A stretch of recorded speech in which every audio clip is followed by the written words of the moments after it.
Following the catastrophic defeat at the Battle of Stalingrad, Adolf Hitler discovered himself trapped in a hopeless predicament. Consumed with crushing the Red Army, he frantically searched for a swift remedy to alter the war's trajectory on the Eastern Front. Hitler confronted the harsh truth of a conflict he could no longer completely command. Despite his frenzied efforts, Germany's capacity to sustain its advance began to deteriorate dramatically. The war transformed into a fight for existence for the Third Reich as Allied forces pressed forward from the west, while the Red Army seized territory in the east. Nevertheless, despite this crushing setback, the counteroffensive orchestrated by Germany during the Battle of Kharkov in spring 1943 allowed the Wehrmacht to reclaim lost territory in the Donetsk Basin and directly menace the Soviets in the Kursk salient. Designated Operation Citadel, the German High Command, under pressure from Adolf Hitler himself, sanctioned a fresh summer campaign on April 15, 1943. Beginning from Orel in the north and Kharkov in the south, the plan supposedly aimed to encircle the Kursk salient to trap and annihilate the numerous Soviet armies concentrated there. For this objective, the German army would depend for the first time on new technological acquisitions in armored vehicles, specifically the armored Panthers and Tigers, the latter equipped with an 88mm gun in the turret, which far exceeded the previously dreaded Russian T-34s. These tanks were accompanied by the customary Panzer III and Panzer IV, in addition to the newly introduced 62-ton self-propelled Ferdinand and similar Elephant. The same principle applied to the modern models integrated into the Luftwaffe, as the ever-present Messerschmitt Bf-109 fighters and Stuka dive bombers were supplemented by the innovative Henschel HS-129 aircraft converted into tank destroyers. Army Group Center under the command of Field Marshal Günther von Kluge and Army Group South, led by Field Marshal Erich von Manstein, would be the two wings tasked with surrounding Kursk from the northern and southern sectors towards Voronezh and Oboyan respectively. Maintaining complete confidence in the element of surprise and the technological superiority of the new tanks and aircraft, it's time to write the last will, bitterly noted an SS assault soldier in his diary on July 5, 1943, as he awaited the order to advance. Along the line, Soviet soldiers shared their own jokes, like the one about the tank crewman who reported that almost everyone in his unit had fallen that day. "Sorry," he remarked, "I'll make sure they burn me tomorrow." Hitler named his plan this way, arguing, "This operation is of fundamental importance. It must conclude with rapid and decisive success. Every commander and every soldier must be properly prepared to realize the decisive importance of this offensive.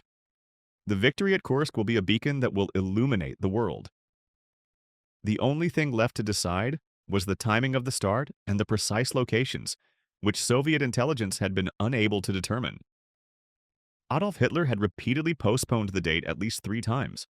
The Soviet High Command, known as the Stavka, had issued false alarms.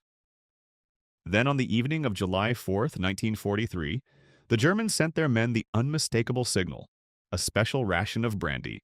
An Alsatian serving in the Wehrmacht promptly deserted and convinced a team of high-ranking interrogators, including the commander of the Voronezh Front, General Nikolai Vatutin, and the 49-year-old political commissar Nikita Khrushchev, that the German offensive would be launched before dawn on July 5th. Granting the Germans the advantage of tactical surprise could prove fatal.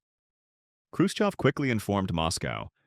Joseph Stalin returned the call and, according to Khrushchev, asked for his opinion, to which he replied, "We will make the enemy pay in blood when they attempt to advance." Scheduled for 5:30 in the morning on July 5, 1943, 3 hours before the German offensive was unleashed, at 2:20 in the morning, the Soviets, who knew the enemy's plan in advance and were aware of the German positions, preempted their opponents with a powerful bombardment of artillery and Katyusha rocket launchers. Caught completely by surprise, the large concentrations of German troops waiting to rush the Russians were heavily punished by thousands of tons of fire and lead. Quickly, the German front lines dissolved, and casualties began to mount alarmingly, preventing any coordinated offensive for the planned dawn assault. Until 3:30 in the morning of that July 5, 1943, the German army did not respond to the Soviet bombardment. By concluding counter-battery fire with thousands of cannons against all identified enemy positions. Consequently, just as had happened an hour earlier, the Soviet troops were pounded by German artillery, suffering very high casualties, and countless cannons and vehicles were destroyed. Meanwhile, as thousands of projectiles fell between the lines, hundreds of German sappers infiltrated no man's land, crawling to the Soviet lines, cutting the barbed wire and clearing minefields so that tanks could move at dawn. Just before the first rays of light dawned on July 5, 1943, both Luftwaffe and Red Air Force aircraft attacked each other along the entire front, bombing troop concentrations and airfields on the steppe.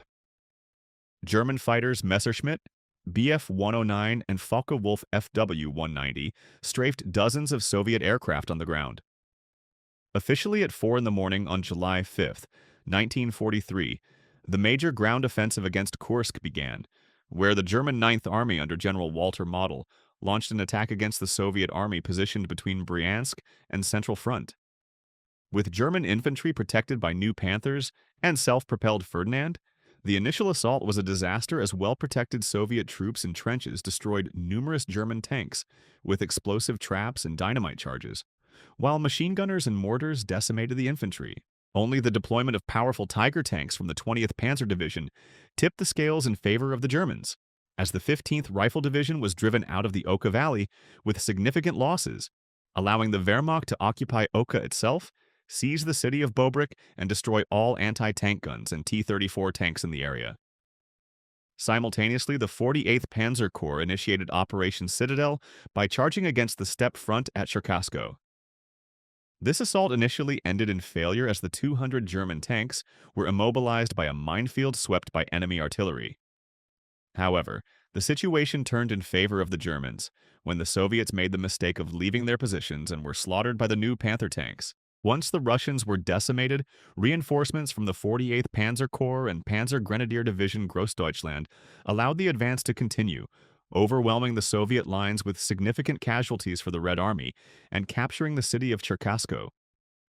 The 2nd Panzer Corps, comprised of the veteran divisions Leibstandarte and Totenkopf, headed towards the Kursk salient, traversing minefields with astonishing ease and encountering Soviet troops from the 52nd Guards Division and 375th Rifle Division.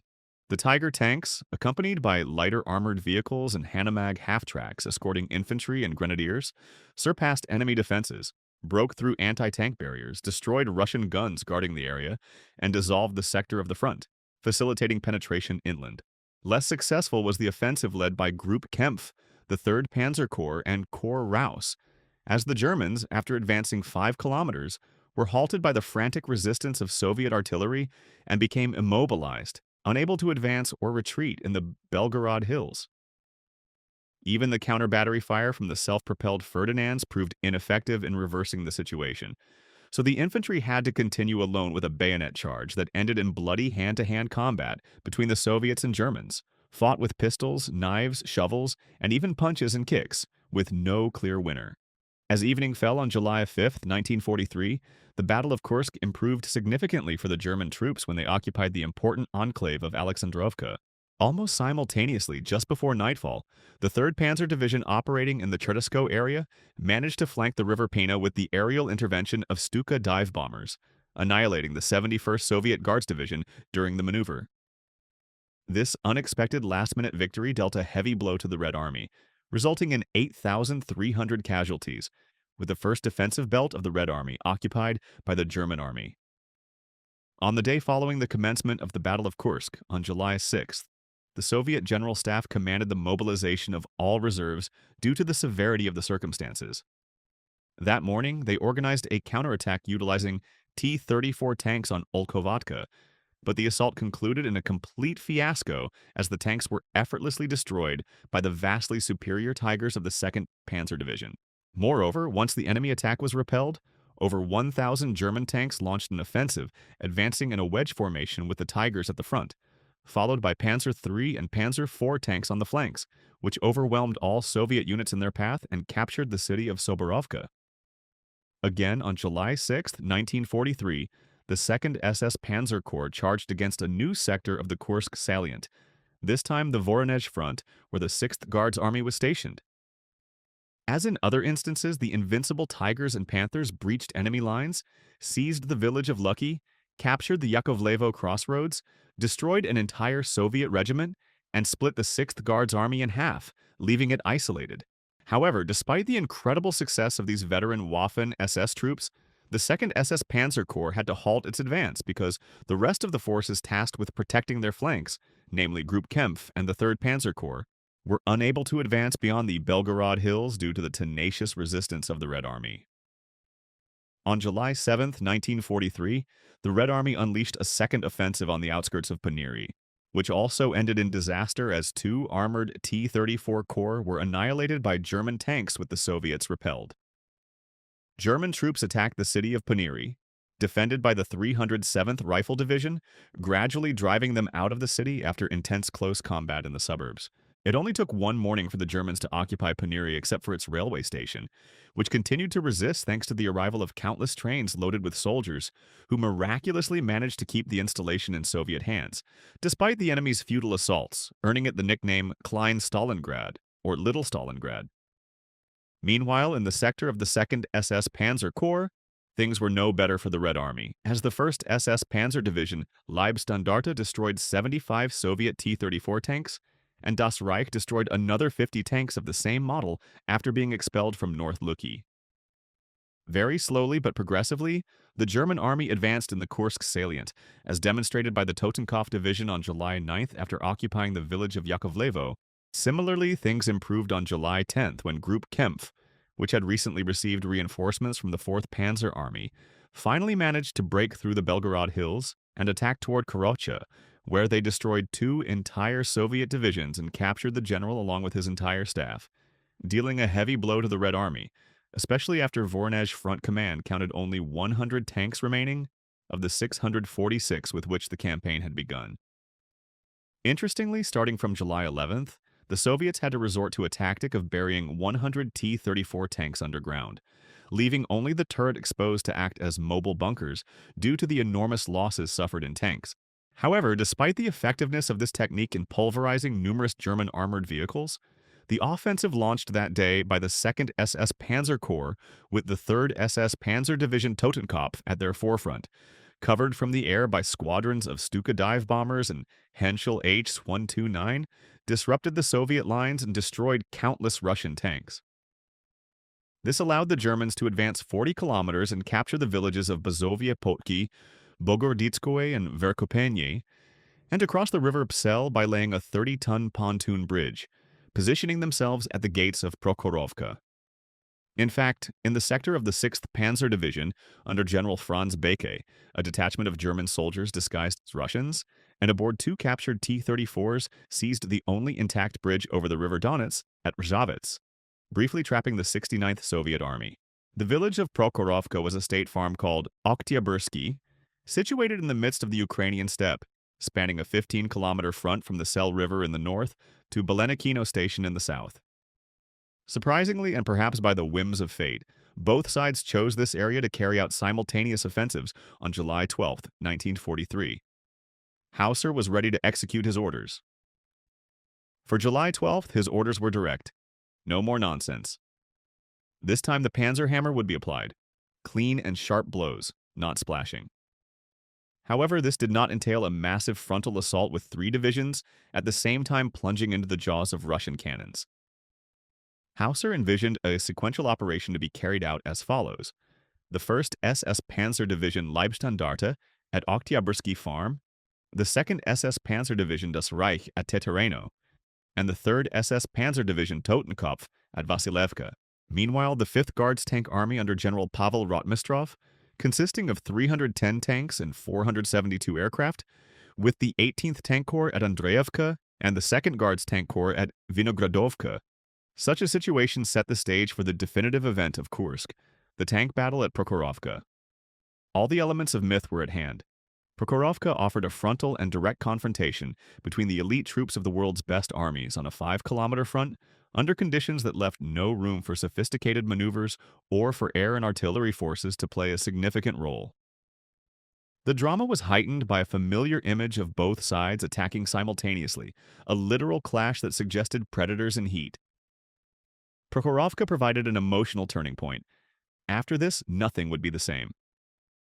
Following this, the tide of war swept in only one direction: Berlin. At 8:30 a.m., on July 12, 1943, German tanks, Panzer, Tiger, and Panther of the 1st SS Panzer Division Leibstandarte began to move across the green plain of Prokhorovka towards the Storozhevoy forest, while Soviet tanks T-34, T-70, KV-1, and Churchill did the same towards Hill 2, 52.5, with the cry of "Zastal!" Stall? Stall? Or steal? Steal! Steal! Exclamation mark. The 5th Guards Army charged head-on, supported by a 15-minute barrage of artillery fire that had no effect, as well as waves of Sturmovik Il-2 aircraft that also failed to hit the enemy due to these aiming errors. As soon as the German tanks had the Soviet T-34s in their sights at 800 meters away, they opened fire and set numerous enemy tanks ablaze. Around 9 a.m., more than 500 tanks from the 5th Guards Army clashed with those of the 2nd SS Panzer Corps. Although the German tank crews were blinded because their eyes were facing the sunlight coming from the east, and therefore the T-34 spread out in a fan formation to threaten the superior Tiger and Panther tanks, and even collided with them to damage them by 10 a.m. The first Russian wave withdrew, having lost 20 tanks at the cost of virtually none for the Germans. Although the 3rd SS Panzer Division Totenkopf suffered a 50% breakdown in their heavy tanks, which were quickly made operational again. The second wave, launched at 10:30 a.m., also had no effect because the T-34s became stuck in an anti-tank ditch under Hill 252.2, which the Russians had dug beforehand, allowing the German tanks to fire at a concentrated enemy until they pulverized 60 enemy tanks without any losses of their own. Regarding the flanks of the central sector of the Battle of Prokhorovka, the tanks of the 6th Guards Army were annihilated by Nebelwerfer rocket launchers and a grouping of the 3rd SS Panzer Division Totenkopf, which with their Tigers destroyed 60 T-34 tanks between the Sel River and Petrovka. Involved in the battle on the German side were the highly praised Tiger tank commander Michael Wittmann, as well as Rudolf von Ribbentrop and Sturmbannführer Joachim Peiper, alongside his top men from the Leibstandarte.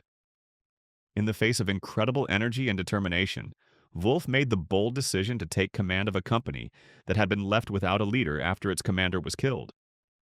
With unwavering determination, he quickly took control of the chaotic scene. Wolf's leadership shone brightly as he swiftly organized a formidable defensive front. He rallied his grenadiers and available personnel, and in the face of the enemy's relentless assault, strategically deployed close combat teams against tanks, displaying exceptional tactical acumen.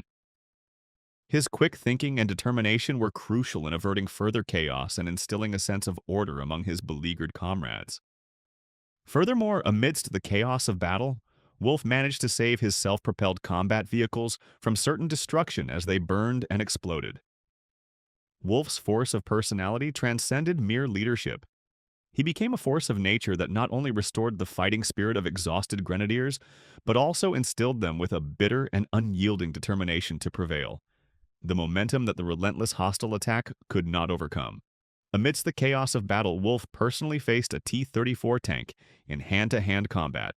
In this encounter, he skillfully eliminated the enemy tank, further solidifying his reputation as a fearless and formidable warrior.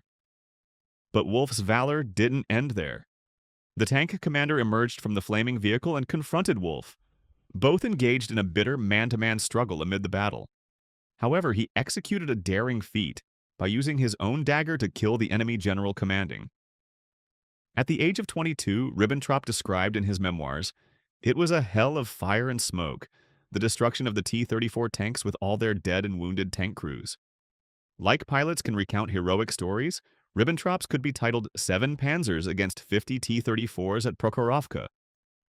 During the first minutes at least, their 7 Panzer force suffered a deluge of targets, trying to shoot at the flanks against relatively thin armor, each tank covering another. They were incinerating the Russians within a 100-meter firing range. The only question was whether their ammunition or luck would run out first. Ribbentrop's own tank was overlooked in the midst of the Soviet charge. He found himself surprising the tanks and infantry on the Russians from the rear as he fought to return to his starting point, ultimately emerging victorious from a death duel with a T-34 at cannon short distance. On Hill 252, the Russians invaded the headquarters of a Panzer Grenadier Battalion of the Leibstandarte. Its commanding officer, the famous Joachim Peiper, personally disposed of a T-34 with a handful of hand grenades, which was not a usual task for a senior officer, even in the Waffen-SS.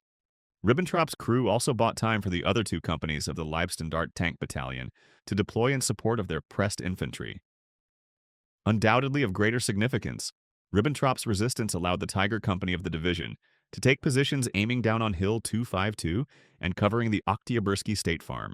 The vanguard brigades of the 18th Tank Corps were tasked with breaking through the left flank of the Leibstandarte, still wide open in the absence of the Totenkopf panzers.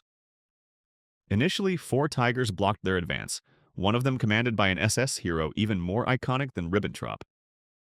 The legends surrounding Michael Wittmann obscure the fact that, even at this early stage of his career, his comrades considered him unique for his situational awareness and cool-headedness. This made him the right man in the right place when hundreds of Soviet tanks advanced towards the Oktyabrski State Farm. Starting at distances of 1,800 meters, the Tigers methodically liquidated one T-34 after another, and there were very few Tigers to offer a target to the supporting Russian artillery. Ahad Gus, a soldier under Piper's command, said, "It was hell. After the battle, the cultivated field east of the trench was like a tank graveyard." Following this latest setback, and just as the Russian tanks collided and were pulverized between the cornfields and crops at the foot of Hill 252.2, the German aviation gained air superiority and, with its tank hunters, Stukas and Henschel H's 129S, finished off the day by annihilating the last Soviet armored vehicles over a total of 893 sorties. By the evening of July 12, 1943, the 5th Guards Army withdrew completely defeated from the Battle of Prokhorovka, considered by experts as the largest local tank confrontation in history up to that point. The Red Army had suffered 5,500 casualties and the destruction of 334 tanks, with 420 damaged, while the German Army only incurred 522 casualties, including 97 dead and 425 wounded, in addition to 6 destroyed tanks and 41 damaged. However, small-scale advances continued from 10:45 p.m. onwards. The Totenkopf felt comfortable enough to report that its panzer group had reached the Kartashevka-Prokhorovka road, with a day's delay and a severe shortage of men and tanks. On the map, only a few kilometers separated the Totenkopf from the road leading to the rear of the Voronezh front. By that time, the Panzer Grenadier companies of the Totenkopf had been reduced to 50 men or fewer, so exhausted after days of close combat that the standard stimulants were having the opposite effect. The armored regiment had lost almost half of its tanks fighting to break out of the Cell bridgehead. 45 had been destroyed or damaged, including all of the Tigers. The crews of the remaining 56 panzers were exhausted. Fuel and ammunition were scarce. Although only a few of the damaged tanks were permanently lost, the maintenance teams were on the other side of the Cell. Bringing both their men and vehicles forward or pulling the tanks back meant challenging higher priorities of food, gasoline, and ammunition in one direction, or the evacuation of the wounded in the other. The bridges remained vulnerable to air attack, and the still existing possibility of a surprise enemy advance. The original command cadre of the Totenkopf came from concentration camps. Its first commander, Theodor Eicke, had spent time in a psychiatric hospital, which was not a usual step towards high command even in the Third Reich. It is not surprising that the division's spirit was to get the job done at any cost. Imagination was not a valued virtue, so when on the night of July 12th, the Totenkopf expressed concern about Soviet forces and the number of reinforcements seemingly arriving by the moment, when it began to intensively prepare for an even stronger attack in its still reduced bridgehead, it was a clear sign that the SS Corps had come to a complete halt, at least in the minds of those bearing the brunt of the day.